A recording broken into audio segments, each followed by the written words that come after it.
네, 안녕하십니까. 화학의 최손 선생입니다. 네, 좀 시간이 여의치 않아서 그래서 직접 만나 뵙지는 못하고 영상으로 인사드리게 되었습니다. 만나 뵈서 반갑습니다.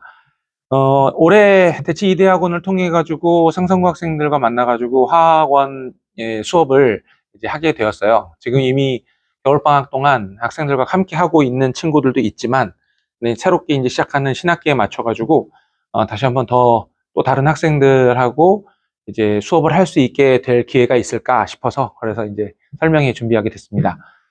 음, 저희가 제가 대치 이대 학원이라는 걸 통해 가지고서 상상고 학생들과 수업하는 것이 올해가 처음인 거지, 사실 대치동에서 상상고 학생들과 맺어온 인연들을 쭉 하고서 이제 거슬러 생각해 보니까 거의 10년이 가까이 됐더라고요. 그래서 그동안 계셨던 화학 선생님께서 예전에는 이제 어떤 수업을 하셨었는데 학생들한테 이제 어떤 평가가 나오다가 어떻게 점점점 변해가고 계시는지 뭐 그런 것들도 잘 알고 있습니다. 오늘 제가 하려고 하는 설명에는 제가 앞으로 어떤 방식으로 상상고 학생들과 수업을 준비하려고 하며, 그리고 그 수업을 이제 이렇게 준비할 거니까 혹시 자녀분하고 성향이 맞겠다거나 아니면 자녀의 수준과 수업의 수준이 비슷하겠다라고 생각이 드시면 그러면 이제 좀 참조하셨으면 좋겠어서 그래서 그쪽 얘기를 좀 많이 해드릴까 해요. 보면은 네, 제가 이제 이렇게 해서 했다는 얘기고요. 뭐 강목회의나 서바이벌 같은 이제 그 실전 모의고사 이제 제작하는데 참여를 했어서 그래서 이제 그 심화 문제들 같은 것들을 많이 다뤄보고, 예, 대치동에서의 그 수능 시장의 변화에 나름대로 이제 중심에 서 있었다. 뭐 그런 얘기 드리려고서 한번 써왔고요. 잘 안 넘어가네요.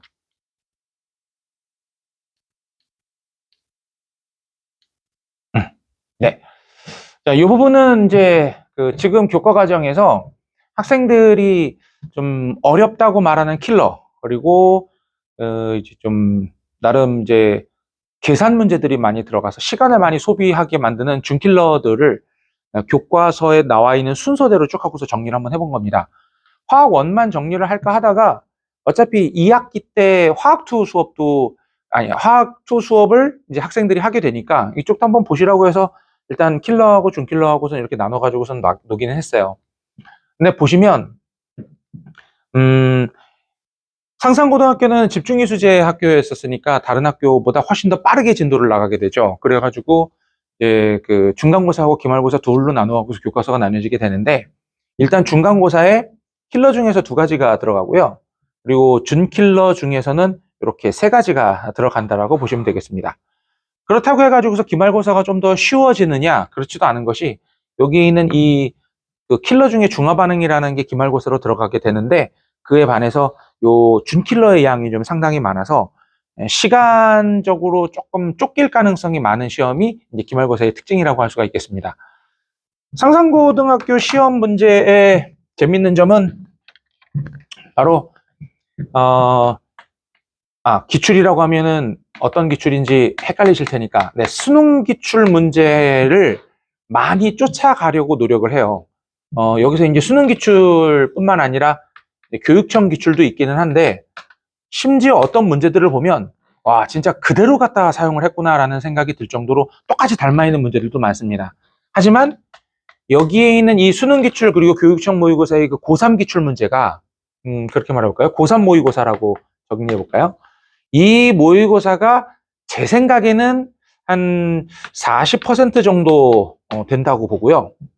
그리고 여기에 EBS에서 출제됐었던 문제, 그것도 EBS도 이제 올해 거가 아니라 이제 작년, 재작년에 나왔었던 문제들에 대해서 살짝 좀 이제 변형을 해가지고 출제하는 문제들이 이게 또 한 40% 정도 된다라고 생각을 합니다. 그리고 여기에 이제 선생님이 정리해가지고서 내시는 고난도 문제가 있는데, 요 문제들을 직접 개발을 하시는 것 같아요. 그래서 개발하셔서 문제를 출제를 하는데, 그 문제의 수준이 좀, 뭐 수능 모의고사처럼 이렇게 굉장히 높은 수준의 문제라고 보기는 좀 어렵지만, 분명히, 이거는 선생님이 제작한 게 맞다 싶을 정도로 약간 좀 독특한 유형의 문제를 출제를 하시는데, 그게 점수로 따지면은 5점짜리 세 문제 정도, 5점에서 4.8점 요 정도 배점을 주시던데 약 15점에서 20점 사이 정도를 요걸로 이제 출제를 하시더라고요. 그렇다고 해서 그럼 약 20% 정도라고 볼까요? 20%가 살짝 좀 안 되긴 하겠지만, 이 문제를 좋은 점수를 받기 위해서 대비를 하려면, 사실 이 부분 EBS 문제 같은 경우는 수업 시간에 다룰 정도로 시간이 여유가 있지는 않습니다. 사실 그 내신 대비를 하면서 가장 문제가 되는 것이 시험 범위가 너무 많다는 거거든요. 그러다 보니까 이제 EBS 문제들 같은 경우에는 학생들과 이제 그 별도의 다른 방법으로 공부를 할 수 있는 루트를 마련을 하고 있어요. 그러니까 얘네들은 제가 별도 정리로 해서 과제로 내드리고, 그리고 그거에 대한 이제 뭐 피드백이나 아니면 질문을 질의응답을 한다거나 하는 건 수업 외적으로 따로 이제 정리를 해가지고서 진행을 하고 있고요. 이 부분은 사실 학생이 혼자 푸는 것보다는 선생과 같이 풀면서 그 노하우를 전수를 받았었을 때 훨씬 더 경제적으로 시간 안배를 하면서 문제를 풀 수 있기 때문에 이걸 수업 시간이 이제 주로 나가게 됩니다. 그러면서 여기에서 그 배웠었던 노하우를 이렇게 과제를 하면서, 물론 이 과제 말고도 쭈루룩 더 있습니다. 근데 EBS에 대한 건 직접 시험과 연관이 있으니까 따로 별도로 과제를 더 드린다는 얘기고요. 요거를 풀면서 여기에서 배웠었던 내용을 이제 반복 학습을 하게 되면, 그러면 여기까지 이제 자동으로 이제 해결이 되게끔 하려고 하는 쪽으로, 그래서 수능 기출 문제에서 다루는 문제가 이 문제보다도 더 난이도가 높은 것을 이제 해결하려고 그렇게 준비를 하고 이제 공부를 해요. 사실 이 고난도 문제라고 제가 말을 적기는 했습니다만, 마지막 페이지에 배치가 돼 있고 그리고 좀 쉽게 답이 나오지 않는 문제인 건 확실하니까 고난도라고 했을 뿐이지, 수능에서 출제됐던 문제 중에서 가장 어려웠던 문제 레벨에 비하면 높지는 않거든요. 그래서 더 수준 높은 문제들은 이쪽으로 해서 다뤄보면서, 그래서 이제 고난도 문제에 대한 대비를 하는, 사실 이 부분은 선생님의 개성이 완전히 반영된 문제이기 때문에 어떤 문제가 출제될 거라고 예측을 하는 게 상당히 어려워서, 사실은 어떤 문제가 나와도 다 풀어낼 수 있는 절대 실력을 기르는 방법만이 거의 유일한 방법이라고 볼 수 있습니다. 그래서 안정적인 80점 이상 점수에다가 여기 있는 것들을 이제 병행을 해가면서 이제 그 해결하려고 하는 방식으로 이제 수업을 진행을 할 예정이에요. 화학2에 대해 가지고서 이제 간단하게 말씀을 드려보자면은 2학기 때 이제 시험 범위로 들어가게 되긴 하는데, 역시 진도를 굉장히 빠르게 나가는 학교다 보니까 학생들이 물론 이제 ABC여서 내신의 부담은 적긴 하지만 학습량이 결코 적지는 않거든요. 그래서 지금 현재 여름 방학을 통해서 화학원을 전체적으로 화학2를 전체적으로 한번 돌리는 그 특강에 대해서 지금 저랑 같이 수업하고 있는 친구들과 한번 대화를 나눠봤는데, 지금 현재 수강생들 중에서 100% 학생들이 이제 그런 수업이 있으면 좋겠다라고 원하고 있는 중이어서 아주 긍정적으로 이번 여름방학 동안에 이제 요 특강을 할 계획을, 이제 한 바퀴를 돌려놓고 학교 수업을 들으면 훨씬 더 잘 들리는 건 확실하니까요. 그래서 긍정적으로 이제 검토를 하고 있는 중입니다. 거의 이루어질 거라고 생각하고요. 지금은 이제 화학원에 대해서 이야기를 하고 있는데, 수능은, 네, 제가 지금 내신화학을 얘기를 해야 되는 타이밍에 왜 갑자기 수능 얘기를 하게 되냐면, 그, 예, 저희들한테 이제 그런 얘기가 있어요. 내신은 2, 3년 전에 수능이다 라는 얘기가 있습니다. 그러니까 학교 선생님도 수능 문제를 당연히 풀어보는데, 그 문제를 풀어보면서 새로운 유형의 문제가 나왔네, 이거를 다음 연도 학생들한테 가르쳐야 되나 말아야 되나 라고서 이제 고민을 하시다가, 그 다음에도 평가원이 똑같은 유형의 문제들을 계속해서 내면 이게 트렌드가 되었구나 라고 생각을 해서, 그러면 우리 학생들한테 이 부분을 가르치긴 해야 되겠다 라고 하면서 이제 수업 시간에 서서히 이제 그걸 녹여내시거든요. 그게 보통 빠르면 1년이고 보통은 2년에서 3년 정도가 걸리게 됩니다. 그래서 지금 아마 내신에서 출제되는 문제들은 2021년, 2022년, 2023년에 그때 수능에서 출제되던 문제 유형이 이제 올해 내신에 출제될 가능성이 굉장히 높은 건 거죠. 그래서 수능에 대한 이야기를 이제 잠깐 드리려고 하는데, 네, 이게 바로 좀 전에 말씀드렸던 21년, 22년, 23년 거기에 걸쳐 있는 그때 문제인데요. 난이도가 1번부터 20번까지 있다고 치면은 난이도가 이게 뒤로 갈수록 점점 어려워지는 건 맞긴 맞는데, 어려워지는 정도가 이런 식으로 어려워졌었습니다. 그래서 앞에 있는 문제들은 좀 비교적 쉽게 해결할 수 있었는데 이 마지막 두 문제인 양적 관계와 중화 반응이 굉장히 악명이 높았죠. 그래서 아마 학부모님들께서도 양적 관계 중화 반응이라는 이름을 들어보신 적이 있을 텐데 그래서 그때는 킬러였었습니다. 이거 해결하는 거 그렇게 큰 문제가 아니니까 마지막 두 문제에서 모든 이제 정면 승부를 거는 그런 이제 시험인 경우가 많았죠. 근데 이게 이제 21년에 평가원에서 어떤 일이 생기면서 그 평가원장이 바뀌게 되고 출제진이 변형이 되게 되면서 잘 안 들리네요. 네, 아이고. 네, 요렇게 난이도가 변경이 되게 되었습니다. 가장 눈에 띄게 변한 부분은 여기 한 2페이지하고 3페이지에서 출제되는 문제들의 흔히 말하는 이제 예전에는 별로 어렵게 출제되지 않았던 문제들이 확 하고 상승했다는 겁니다. 그래서 요즘에 화학원에서는 준킬러라는 이름이 굉장히 많이 언급이 되고 있어요. 킬러는 오히려 쉬워졌습니다. 근데 준킬러 부분이 많이 어려워졌죠. 그게 제가 좀 전에 보여드렸던 화면에서 이제 그 오른쪽 칸에 있었던 쫘라락 있었던 그 부분들인데 기말고사하고 중간고사하고 기말고사에 각각 이 양대 산맥이라고 불리우는 양적 관계하고 중화 반응이 있습니다. 물론 그걸 하기 위해서 시간을 많이 할애를 해야 되긴 하지만 그 외에 준킬러에 대한 대비가 잘 되어 있지 않으면 킬러는 만나보지도 못하고 시험 종이 쳐버리는 수가 생기는 그런 시험으로 이제 변해가고 있다라는 거죠. 그래서 꽤 좀 시간 안배를 철저하게 계산을 해서 이제 어려운 문제들을 빨리 풀 수 있는 요령을 빨리빨리 전달해주고 그걸 가지고서 반복 학습할 수 있게끔 자료를 제공해주고 그걸 이제 학생들하고 이제 연구하고 공부하고 또 학교 선생님의 성향도 좀 분석하고 해가면서 수업을 진행을 해야 간신히 좀 좋은 성적을 받을 수 있는 그런 수업이 되지 않을까. 그래서 이제 고민도 하고 있고 또 학생들하고 실제로 그렇게 이제 수업을 하고 있고 그렇습니다. 네, 좀 전에 말씀드린 내용과 같습니다. 양적 관계 중화 반응 1등급만 맞으면 돼. 뭐 이런 관심사였었던 것이 학생들이 아니야, 이제는 3페이지를 넘기느냐 안 넘기느냐가 더 중요해. 시간이 많이 부족해. 준킬러 이렇게 이제 화학원의 타겟팅이 조금 바뀌었다라는 것도 알아두시면 올해 내신 준비하면서 이게 킬러만 하면 되는 게 아니고 준킬러를 좀 일단 먼저 정복을 해 놔야 그래야지 이제 킬러까지 공부를 문제를 풀 수 있는 거구나. 그래야 킬러를 공부하는 의미가 있구나. 라고 이해해 주시면 수 있을 것 같아요. 실제로 그 상산고학교의 그 중간고사 기말고사 시험지에서 가장 어려운 문제의 점수 배점은 5.0점입니다. 5점인데 제일 쉬운 문제의 난이도가 3.8점이거든요.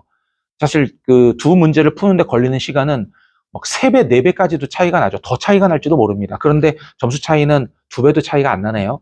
그러다 보면 확실히 좀 현명한 그 전략을 짜서 공부를 하려면 당연히 만점을 받기 위한 공부를 하기는 하겠지만 그래도 그 와중에 조금이라도 더 많은 점수를 받아야 되는 상황이 생기게 된다면 그럼 일단 비킬러와 준킬러를 완벽하게 맞추고 그런 다음에 마지막에 킬러 문제하고 자 이제 남은 시간은 너한테만 쓸 거야 라는 식의 정면 승부를 거는 방법이 훨씬 더 효율적이라는 거죠.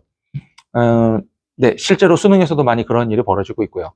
문제는 20문제 정도밖에 출제를 하지 않으니까 문제의 양은 많지는 않지만 난이도가 그렇게 이제 호락호락하지 않은 것이 이게 상상고 시험 문제가 다른 학교 시험 문제보다 더 어렵다라고 보기보다는 이게 너무 시험 범위가 넓습니다. 이 집중 이수를 하다 보니까 다른 학교 중간 기말 보는 걸 가지고서 바로 중간에 봐버리고 다른 학교 또 2학기 중간 기말 보는 거를 이제 1학기 기말고사에 봐버리니까 공부할 양이 상당히 많다 보니 이제 그 꼼꼼하게 다 다루기가 쉽지 않았다라는 그런 점 때문이죠.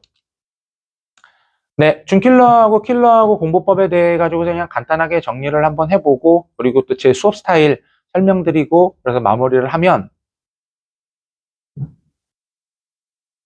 네, 저는 내용 정리하고 문제풀이는 사실 강사라는 사람이면 이런 직업을 가지고 있는 사람이면 저 부분을 못해서는 안 된다고 생각해요. 뭐 내용 정리를 잘못해 준다거나 아니면은 문제풀이를 하다가 학생들 앞에서 막힌다거나 이러면 사실 수업 준비도 제대로 안 돼 있는 거니까 자격이 없는 거죠. 근데 이제 학생들한테 이게 가끔 이런 경우들이 있죠. 학생들이 이런 경우가 있는데 어떤 경우냐면 선생님 내용 정리 열심히 했는데 문제를 풀어보려고 하니까 잘 안 풀려요 라고 하는 경우가 있습니다. 저도 학교 다닐 때 그런 경험 했었고요. 저는 교과서에 나와 있는 내용을 공부하는 것만으로 바로 문제가 풀리는 과목은 이제 아니라고 생각해요. 그래서 이 내용 정리를 했었던 걸, 내 배웠던 내용이 왜 이런 문제로 학생들한테 주어지게 됐는가의 그 과정을 설명을 얼마나 잘해주느냐가 이과 학생들을 이 공부를 하게끔 납득을 시키는 가장 중요한 원인이라고 생각합니다. 가장 중요한 부분이라고 생각해서 뭐 마땅히 부를 말이 없어갖고 제가 그걸 이제 브릿지라고 부르게 됐는데 이 부분이 강사의 역량이랑 관련이 있다고 생각해요. 이 부분을 그러니까 학생들한테 왜 이 내용이 이런 문제풀이로 이어질 수밖에 없었는지 그러니까 이런 문제가 앞으로 자주 나오겠어요? 안 나오겠어요?에 대한 설득이거나 그럼 이런 문제가 나오면 제일 먼저 이것부터 생각하고 이렇게 문제를 풀어야지 다른 풀이법보다는 좀 더 쉬워질 겁니다. 라는 것을 말씀을 드린 학생들한테 이야기를 하는데 그 부분에 대해서 학생들이 납득이 되면 그러면 그럼 좋아. 나 이 풀이 한번 가져가서 한번 써먹어 볼래. 이렇게 되는 것이고 그 부분이 납득이 이제 안 되면 내가 왜 굳이 이 문제를 이렇게 풀어야 되는데 하면서 이제 다른 방법을 찾아가게 되겠죠. 그래서 이런 부분에 좀 신경을 많이 써서 수업을 진행을 하는 스타일입니다. 결국에는 수업은 일종의 문제풀이법에 대한 설득과의 과정 뭐 이런 거라고 생각을 해요. 제가 생각하는 수업은 그렇고요. 첫 번째 줄은 그냥 제 잘난 척이고요. 지금 이제 대치동에서 화학원하고 화학투를 같이 할 수 있는 수능까지 같이 수업하는 선생님이 5손가락 안에 드나마나 정도로 굉장히 극소수밖에 남지 않아 있습니다. 거기서 지금 현재 뭐 그냥 잘 꾸려나가면서 수업을 하고 있다고 생각하고 있습니다. 그리고 그 학생들하고 수업할 때 제가 이제 가장 크게 가지는 특징이 제가 일일이 옆에서 일주일 내내 케어를 할 수는 없으니까 물리적으로 그렇게 하기는 어려우니까 그래서 꼭 제가 저하고 학생하고 강사, 조교하고 같이 들어가는 3명이 들어가는 단톡방을 학생 한 명 한 명씩 다 만들어줘요. 그렇게 되니까 그래도 학생들이 공부하다가 새벽 2시여도 뭐 이렇게 아무 때나 해가지고 질문을 할 수 있었고 그래서 그 질문을 통해서 궁금증을 수시로 이제 해결하고 과제도 좀 도와주고 이렇게 하면 그래도 옆에 앉아가지고서 이게 막 그 학생만을 위한 1대1 수업해 주는 것만큼은 아니지만 그래도 많은 부분들을 좀 해결할 수 있다라는 장점이 있어서 그래서 이 부분을 좀 많이 적극적으로 활용해 갖고서 이용을 하고 있는 중입니다. 조교가 대답을 못 해주는 경우에는 제가 대답을 하고 아니면 같이 연구하기도 하고 뭐 그런 식으로 수업을 진행을 합니다. 수업 전후에는 당연히 이제 현장지를 통해 가지고 학생들하고 이야기를 나눌 것이고요. 그래서 제가 가지고 있는 테스트나 아니면 과제물들이 난이도별로 좀 많이 준비가 되어 있는데 S, A, B, C 이렇게 준비가 되어 있는데 학생들하고 공부하면서 학생들이 더 원하면 쉬운 문제를 원해요? 어려운 문제를 원해요? 하면은 그거에 대한 대처를 좀 적극적으로 빨리빨리 하면서 공부할 수 있도록 준비해 놨습니다. 그리고 지금 대성학원에서 사용하고 있는 재수생들이 사용하는 그 커리큘럼 그리고 이제 그 교재들이 있는데 그 교재를 똑같이 학생들한테 이제 사용을 할 거라서 그래서 좋은 좀 우수한 학생들과 공부를 하게 되잖아요. 상상고 학생들이 이제 전국에서도 되게 잘하는 학생들만 모여 있는데 그 학생들한테 공부하는데 부족함이 없게끔 컨텐츠나 아니면 수업의 수준에 있어서 결코 낮지 않고 좀 지루함을 느끼지 않을 정도로 네, 그렇게 수업을 하려고 열심히 준비를 해보고 있습니다. 네. 자, 뭐 현장이었었으면은 질문도 좀 받고 그랬으면 좋겠을 텐데 오늘은 이제 그러지는 못할 것 같아서 이건 넘어가고요. 그렇게 준비를 하고 있는 중입니다. 열심히 계속 학생들하고 학교 앞에서 이제 수업을 하고 있을 테니 혹시 기회가 되는 학생들이 있다면 함께 공부할 수 있는 기회 주시면 좋은 성적을 받는 걸로 보답할 수 있도록 하겠습니다. 말씀드려주셔서 감사합니다.